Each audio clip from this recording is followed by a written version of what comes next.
உங்கள் வாழ்க்கையில் இன்றைக்கி சாயப்பா கொடுக்கக்கூடிய ஒரே பாடம் என்ன தெரியுமா? சிலந்தி. இந்த சிலந்தியை சரியாக படிச்சிட்டிங்கன்னா உங்கள் கூட இருக்கக்கூடிய அன்பானவர்கள், உறவுகள் என்ன செஞ்சுக்கிட்டு இருக்காங்க அப்படின்னு புரியும். சாயப்பா உங்கள் கண்ணில் காட்டினாரு. அப்போது அந்த நம்பிக்கையோடு தான் என் வாழ்க்கையை ஆரம்பித்தேன். ஆனால் இன்றைக்கி நம்பிக்கை இல்லாத அளவுக்கு அவர் ஏன் இப்படி செய்யணும்? அப்போது ஏன் அவர் பொய்யான ஒரு விஷயத்தை காட்டினார்? அப்போ சாயப்பா பொய்யானவரா? இப்படி ஒரு சாய்ராம் கேட்டிருந்தாங்க. எல்லாத்துக்கும் பதில் இங்கே இருக்குது. நீங்கள் கோடி கேள்விகள் கேட்டாலும் பதில்களை அன்பே சாயில இருந்து நிச்சயமாக பெற முடியும். வாழ்க்கை வாழணுமா? சிறப்பான வாழ்க்கையை அமைச்சிக்கணுமா? ஸோ எதை செய்யணுமோ அதை செய்யாமல் செய்யக்கூடாததை செஞ்சுக்கிட்டு இதெல்லாம் நான் செஞ்சிட்டேன், வாழ்க்கை முன்னேறலைன்னா எப்படி முன்னேறும்? ஸோ ஒரே ஒரு விஷயந்தான், உங்கள் வாழ்க்கையில் அவர் மாற்றத்தை ஏற்படுத்துவதற்காக அவர் உங்களிடம் வந்தார். ஆனால் மாற்றத்தை ஏற்படுத்திக்க மாட்டேன்னு நீங்கள் சாத்தான் பக்கம் நிற்கிறீங்க. இது உண்மை. இந்த பதிவு ஒரு பெரிய ஒரு அவேர்னஸை நிச்சயமாக கொடுக்கும்.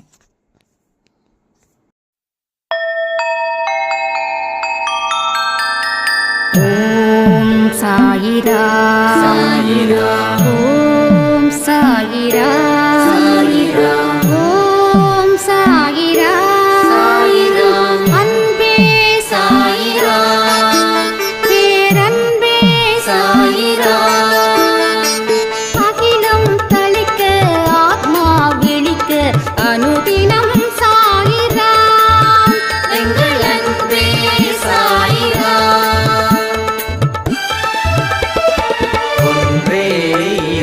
ஒன்றே பூமிக்கென்றும் சாயிரா, சரணம் சாயிரா, நன்றே செய்து வாழ்வோம், நாம் ஒன்றே செய்து வாழ்வோம், அன்பே சாயிரா.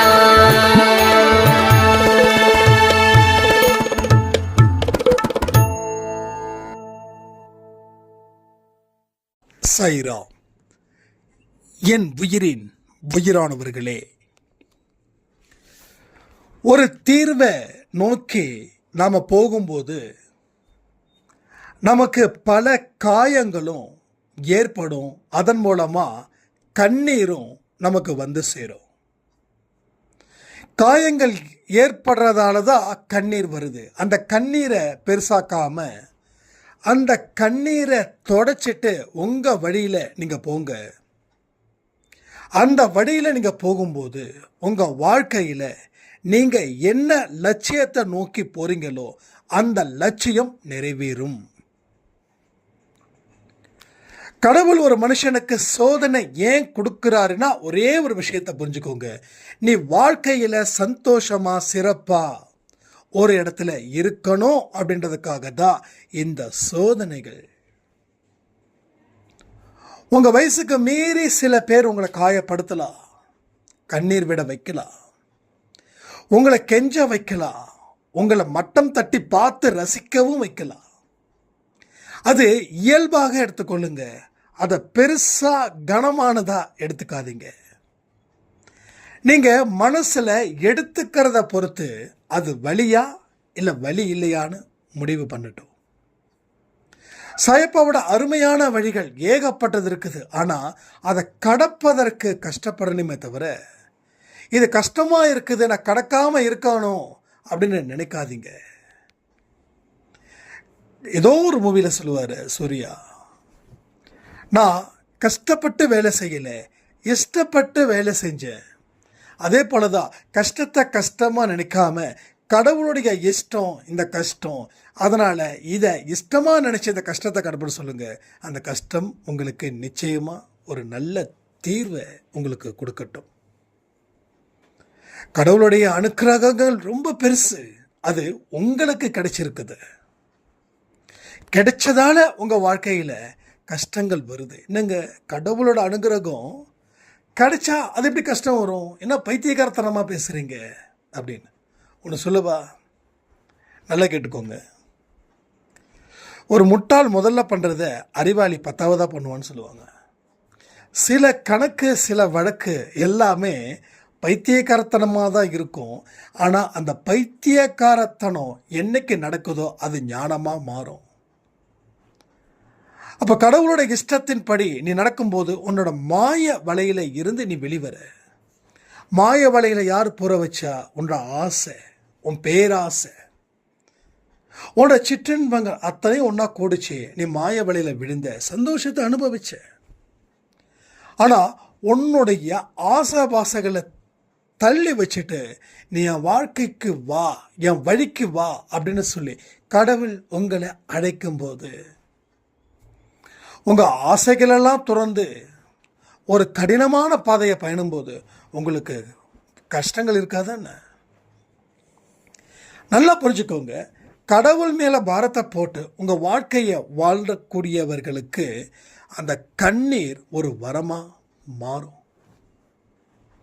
அந்த கண்ணீர் வந்துருச்சுனாவே நீங்கள் சந்தோஷமாக இருங்க. அந்த கண்ணீர் வந்ததுக்கு காரணம் என்ன தெரியுமா?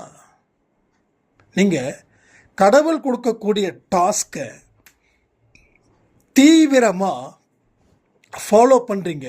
அதனால் வந்த கண்ணீர் கடவுள் பார்க்குறாரு. கடவுள் நல்லா நோட் பண்ணுறாரு.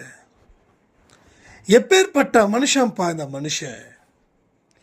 இவன் நினச்சா இந்த கஷ்டமான பாதை பயணத்தை தேர்ந்தெடுக்க வேண்டிய அவசியமே இல்லை. ஆனால் இவன் நினைக்கிறான், இந்த கஷ்டமான பாதையை நான் கண்டிப்பாக தேர்ந்தெடுப்பேன், இந்த கஷ்டத்தில் நான் நிலைச்சு நிற்பேன். அப்போ இவனுக்கு நாம் ஏதாவது செய்யணுமேன்னு சொல்லி அவர் நம்மீது பரிதாபப்பட்டு இரக்கப்பட்டு நமக்கு அந்த நேரத்துக்கு தேவையான உதவிகளை செய்து அந்த உதவியின் மூலமாக ஒரு உற்சாகமான வாழ்க்கையை அவர் ஏற்படுத்தி தருகிறார். அவர் இந்த மாதிரி விஷயத்தை தான் உங்கள் முன்னாடி வைக்கிறார். அப்போது இன்னைக்கு இருக்கக்கூடிய மனிதர்கள் கடவுள்லாம் ஒன்றும் இல்லை அப்படின்னு சொல்கிறவங்க கிட்டத்தட்ட, நான் எல்லாரையும் சொல்லலை, நான் அப்படி எல்லாரும் சொல்லக்கூடாது, கடவுள் இல்லை அப்படின்னு சொல்கிறவங்களுடைய பர்சனல் லைஃபு நிச்சயமாக ஒரு சாத்தானுடைய வாழ்க்கையை வாழ்வதற்கு தகுந்த மாதிரி தான் அவங்க வாழ்க்கை இருக்கும். நல்லா நோட் பண்ணி பாருங்களேன். கடவுள் இல்லைன்னு சொல்கிறவங்க ஒரு உண்மையான அன்பு இல்லாதவர்களாக, உண்மையான மனிதர்களாக இல்லாதவர்களாக, அடுத்தவங்களுக்கு உதவி செய்பவர்களாக இல்லாதவர்களாக இருப்பார்கள். நான் திரும்பவும் சொல்கிறேன், எல்லாரையும் சொல்லலை. எவ்வளோ வேரியேஷன் வரும் தெரியுமா? 1,00,000 பேர் கடவுள் இல்லைன்னு சொன்னால் அந்த 100 பேர் தான் நல்லவர்களாக இருப்பாங்க, மீதி இப்படிப்பட்டவர்களாக இருப்பாங்க. இதை நீங்கள் யாரையும் வச்சு செக் பண்ண வேண்டாம். உங்கள் குடும்பத்தில், உங்கள் சொந்தத்தில், உங்கள் நண்பர்கள் கூட்டத்தில் யாராவது இது மாதிரி சொன்னாங்கன்னா அவங்களுடைய பர்சனல் லைஃப்பை கொஞ்சம் தெரிஞ்சுக்க முயற்சி பண்ணுங்கள். அந்த முயற்சி பண்ணதில் நான் சொன்னது நடந்திருக்குதான்னு பாருங்கள். நடந்திருந்தால் கடவுளுக்கு நன்றி சொல்லுங்கள், நடக்கலைன்னா என்ன திட்டுங்க. ஏன்னா இவங்க கடவுள்கிட்ட வரவே பயப்படுவாங்க. ஏன்னா பாவங்கள் செய்கிறதில்ல இவங்களுக்கு அவ்வளவு பிரியம். ஏன் பிரியம்னா அந்த பாவத்தால் அவங்களுக்கு எந்த துன்பமும் வரல. துன்பம் வரும்போது தான் இது பாவம்னு தெரியும். துன்பம் வரும்போது தான் கடவுளை நாடுறாங்க. அங்கே சிலருக்கு மட்டும்தான் அந்த ஞானம் உபதேசம் நடக்குது கடவுள்கிட்ட இருந்து. பலருக்கு ஞான உபதேசம் நடக்கலை, வெற்று உபதேசம் இல்லை விரக்தி உபதேசம் தான் கிடைக்கிது. ஒரு மனுஷன் துடிக்கும் போது நாம் சந்தோஷப்படக்கூடிய மனிதர்களாக இருந்துட்டோம் அப்படின்னா அவன் எப்படி நல்ல மனுஷனாக இருக்க முடியும்? ஆனால் கடவுளை வணங்குறவன் ஒரு துடிக்கிறான்னு நினச்சி கொஞ்சம் கூடவா இறக்கப்பட மாட்டாங்க. ஸோ மனுஷங்கிட்ட நீ இறக்கப்பட்டா கடவுள் உன் மீது இறக்கப்படுவார். மனுஷங்கிட்ட கடுமையான சொற்களை பயன்படுத்தினா கடவுள் ஓ மேலே கடுமையான சொற்களை வீச மாட்டார். ஏன்னா அவருடைய கேரக்டர் அப்படி இல்லை. நீ என்ன விதைக்கிறியோ அது நடக்குதுன்றதுக்கு உண்டான உதாரணத்தை தான் இப்போ சொல்கிறேன்.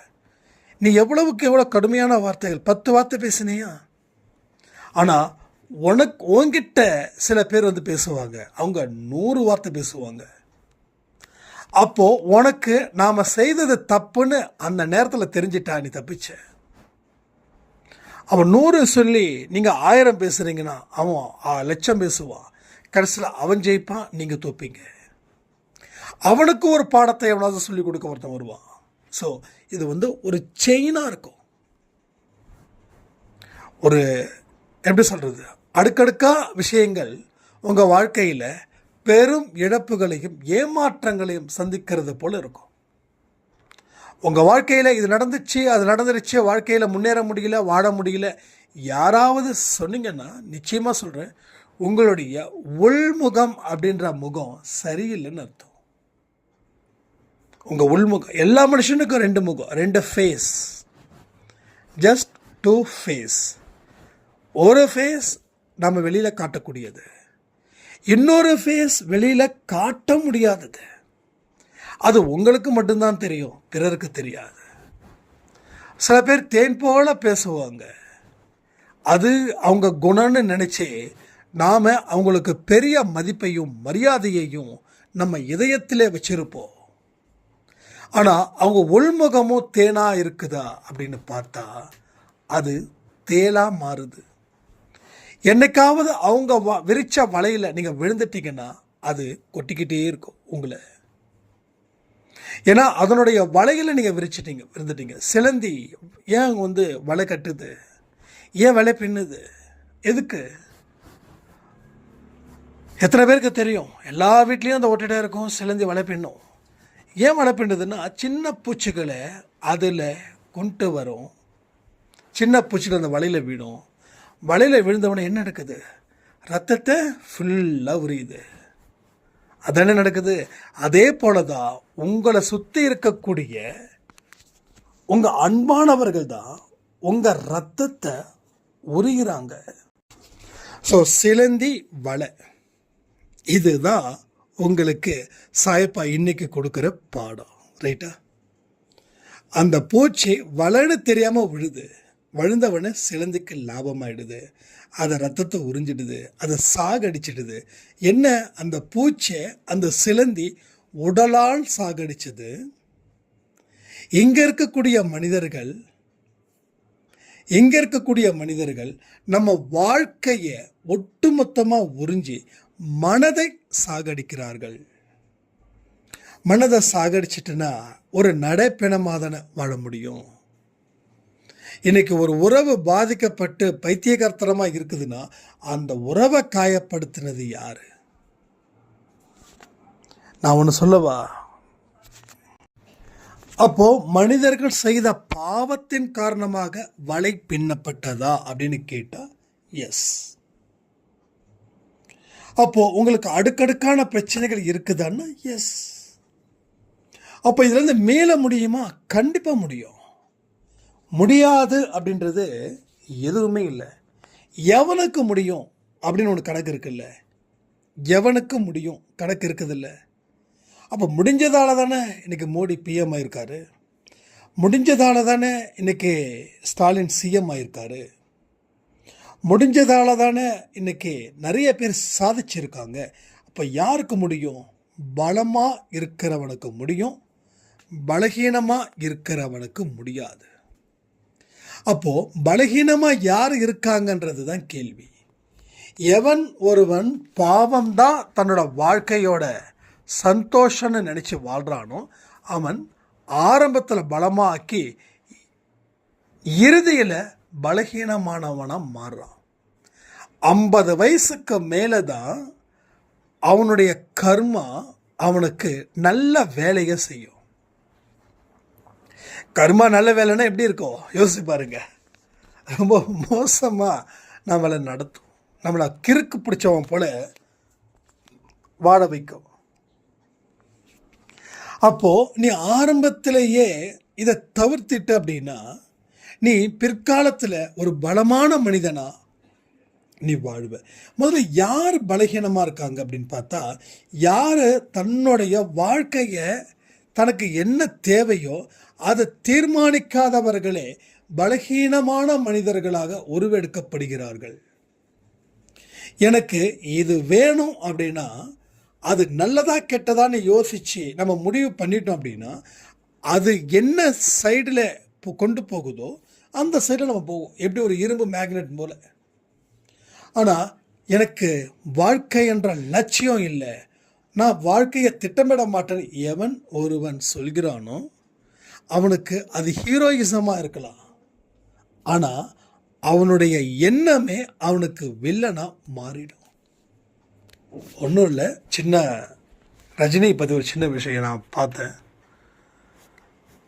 அவர் இருக்கிறது கருப்பு, சரிங்களா, பெருசாக ஒன்றும் இல்லை, தமிழ் கூட ஒழுங்காக தெரியாது அவருக்கு. அப்படிப்பட்டவர் எப்படி இந்த ஃபீல்டில் நின்று ஜெயிச்சார்? 16 வயது நிலையிலே படம். என்னடா சினிமா பற்றி பேசுகிறேன்னு, நான் எல்லாரை பற்றி தான் பேசிகிட்டு இருக்கேன், உங்களுக்கு புரியணுன்றதுக்காக. 16 வயது நிலையில் படத்தில் கமல் தான் அந்த டைமில் பெரிய ஹீரோ. ரஜினி ஒரு ஆர்டிஸ்ட், அவ்வளோதான், ஒரு கேரக்டர் ஆர்டிஸ்ட், ஒரு வில்லனிசம். அவருக்கு 4-5 டைலாக்ஸ் மட்டும்தான் இருக்கும். அப்போது கமலுக்கும் ஸ்ரீதேவிக்கும் இளநீ நல்லா கொடுக்குறாங்க, கொஞ்சம் நல்ல இடம், நல்லா சில்லுன்னு ஒரு இடத்த சேர் போட்டு உட்கார வச்சு அவங்கள அவங்களுக்கு தேவையான மரியாதை கொடுக்குறாங்க. ஆனால் இவருக்கு கொடுக்கல, இவருக்கு இளநீ கூட கிடைக்கல, இவர் 10ஓட 11 உட்காந்துருக்கார். ஆனால் அந்த மனுஷனுடைய உழைப்பு, அந்த மனுஷனுடைய பாதை, அந்த மனுஷனுடைய பார்வை, எப்படியும் இந்த இடத்துல நம்ம முன்னுக்கு வரணுன்ற உழைப்பு, முயற்சி, இதெல்லாம் செஞ்சதால் ஒருவேளை ஏதோ ஒரு சான்ஸ் கிடச்சிது, அதை வந்தாங்க, நடிச்சிட்டேன், அவ்வளோதான், சம்பளத்தை கொடுத்தாங்கன்னா நான் பாட்டுக்கு போயிட்டே இருப்பேன் அப்படின்னு நினச்சிருந்தா இன்றைக்கி அவரை நம்ம இந்த வயசு வரைக்கும் பார்த்துருக்க முடியாது. ஏன்னா சினிமாவில் எத்தனையோ பேர் ஒரு ஆர்டிஸ்டாக இருந்து காணாமல் போயிருக்காங்க, 10ஓட 11. எத்தனையோ பேர். ஏன் அவருடைய விஷயம் நடந்ததுன்னா தன்னுடைய லட்சியத்தில் அவர் தீவிரமாக இருந்தார், அதை நோக்கி அவருடைய பயணம் இருந்தது. அவருக்கு தண்ணி அடிக்கிறாரு, அதை பண்ணுற, அதெல்லாம் அது அதாவது எல்லா மனுஷனுக்கும் மைனஸ் இருக்கும். நாம் பலகீனமானவன் அந்த மைனஸை பார்த்தே கதை ஓட்டுவான், பலமானவன் அவர் வாழ்க்கையில் எடுத்த முடிவுகள், உழைச்ச உழைப்பு, அதை பார்ப்பான். நாம் பலகீனமானவனாக இருந்தால் ரஜினியோடைய பிளாக் பேஜை பார்ப்போம், நம்ம பலமானவர்களாக இருந்தால் ரஜினியோட ஒயிட் பேஜை பார்ப்போம். இதே போல தான் கலைஞருக்கும் சரி, ஜெயலலிதா அம்மாவுக்கும் சரி, அண்டு ஸ்டாலினுக்கும் சரி, நம்ம என்ன பண்ணுறோம், என்ன பேஜை பார்க்குறோம், ஒயிட் பேஜை பாருங்கள், பிளாக் பேஜ் வேண்டாம். இப்போ பிளாக் பேஜ் யாராவது பார்க்குறோன்னா கண்டிப்பாக பலகீனமானவங்க, அதில் ஆர்வம் ஜாஸ்தி. நல்லா புரிஞ்சுக்கோங்களேன், நமக்கு ஒரு விஷயத்தை பிடிக்கிறதால தானே பார்க்குறோம், பிடிக்காமல் பார்ப்போமா? அப்போது நெகட்டிவிட்டியை ஏன் பார்க்குறோம்? நெகட்டிவிட்டியை நம்ம மனசு விரும்புது. அப்போ ஒரு சாயராம் கூட கேட்டிருந்தாங்க, எனக்கு நெகட்டிவாகவே இருக்குதுன்னா, எஸ், நெகட்டிவாக நீங்கள் விரும்புகிறீங்க, அப்போது நெகட்டிவ் தானே உங்களுக்கு வரும். இது என்ன ரொம்ப இருக்குது? எதுவுமே வாலண்டியாக உங்களுக்கு புள்ள பூரல, உங்களுக்கு என்ன பிடிக்குதோ அது வெளியில் நடக்கும்போது அது அந்த இரும்பும் மேக்னெட்டும் மாதிரியும் ஈர்த்துக்குது. That's all.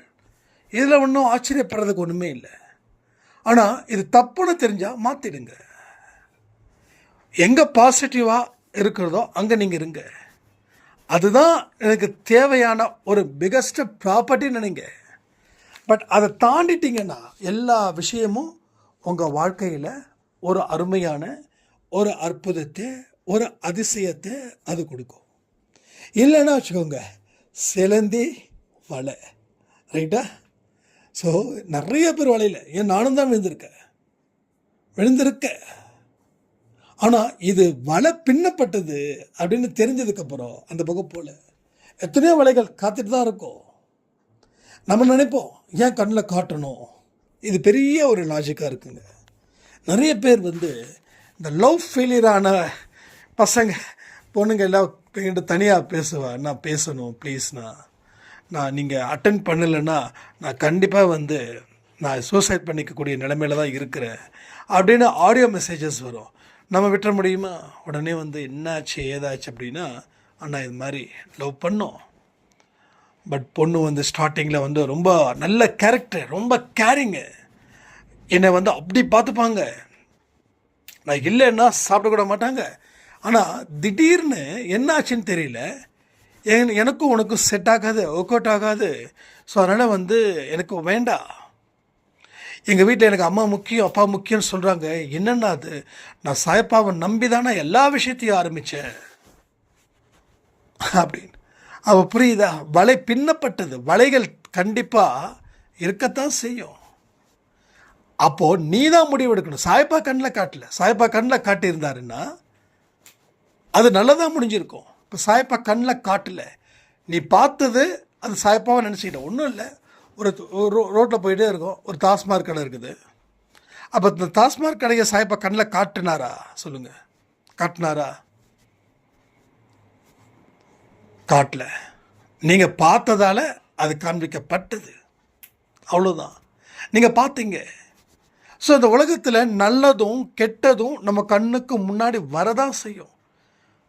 அதில் எப்படி நீ அங்கே இருந்து தப்பிச்சு நீ வாழ போகிறன்றதை பொறுத்து தான் இங்கே வாழ்க்கை. ஓகே, அதை விட்டுட்டு அதான் நான் சொன்னதுக்கப்புறம் தான் புரிஞ்சுது. அப்போ நான் வலையில் விழுந்தேனா? எஸ்ப்பா, வலையில் தான் நீ விழுந்த. நீ வலையில் விடாமல் இரு. நீ காதலிக்கிறதுக்காக வரல. முதல்ல உனக்குன்னு சொல்லி ஒரு ஸ்ட்ராங் பொசிஷனை க்ரியேட் பண்ணு. அதுக்கப்புறமா உனக்கு ஏற்ற பொண்ணு தேடு. கிடைக்கிறதெல்லாம் உனக்கு கிடைச்சிடாது, நீ தேடு. எதையும் தேடி போனால் தான் கிடைக்கும். தேடிப்போ, தேடினதெல்லாம் சொந்தமாக்கிக்காத. நீ எது உனக்கு உன் குடும்பத்துக்கு சந்தோஷமாக இருக்குதோ உன் குடும்பத்தோட அனுமதியை முதல்ல வாங்கு. அதுக்கப்புறமா பொண்ணுக்கிட்ட ஓகே பண்ணு. நீ எல்லாமே முடிவு பண்ணிட்டு கடைசியில் ஆச்சா போச்சானா கடவுள் இப்படி பொறுப்பேற்றுக்க முடியும்? கரெக்டு தானே? ஸோ நாம் தான் நினச்சிட்ருக்கோம் கடவுள் காட்டிட்டாரு. ஏன் கடவுள் அப்படிலாம் இல்லை, அப்படிலாம் இல்லை. பொண்ணு அழகாக இருந்ததால நீ விரும்பின. பொண்ணு அழகாக இல்லைன்னா விரும்பியிருப்பியா? அதான் நான் கேட்டேன். பொண்ணு அழகாக தானே இருப்பாங்க. இப்போ அழகில்லாத பொண்ணை விரும்பியிருப்பியா? அது பொண்ணோட கேரக்டர் நல்லா இருக்குதுன்னாங்க. சரிப்பா, பொண்ணோட கேரக்டர் நல்லா இருக்குது, பொண்ணு அழகே இல்லை, அந்த பொண்ணை நீ விரும்புவியா? விரும்ப மாட்டல்ல. அப்போ ஏன் அந்த கேரக்டர்னு சொல்லி உருட்டிட்டு இருக்கிற அப்படி? பட் என்ன ரீசன் அப்படின்னா, அழகுக்கு தான் இங்கே முக்கியத்துவம் கொடுக்குறாங்க எல்லா மக்களும். இது உண்மை, இது பொய்ன்னு எங்கே சொல்லிட முடியாது. பட் இவன் கொஞ்சம் எப்படி சொல்கிறது, ஜென்ரலாக அந்த பையனை சொல்லலை, ஜென்ரலாக சொல்கிறேன், கொஞ்சம் பெருந்தன்மையாக இருக்கின்றது கேரக்டர். சரி, அப்போது கேரக்டர் நல்லா இருந்துச்சுன்னா இப்போ ஏன் கேரக்டர் மாறுச்சு? பதில் இல்லை. ஸோ பதில் இல்லைன்னா நம்ம எடுத்த முடிவு தப்புன்னு அர்த்தம். ஸோ அதனால் கடவுள் மேலெல்லாம் தூக்கிலாம் போடாதீங்க. நீங்கள் தூக்கி போட்டாலும் அவர் ஒன்றும் ஃபீல் பண்ண போகிறது கிடையாது. ஸோ செய்ய வேண்டியதை சிறப்பாக செய்வோம், வாழ வேண்டிய வாழ்க்கையை நல்லா அமைச்சுப்போன்னு சொல்லி இந்த பதிவை நான் முடிக்கிறேன். ஜெய் சாய்ரா.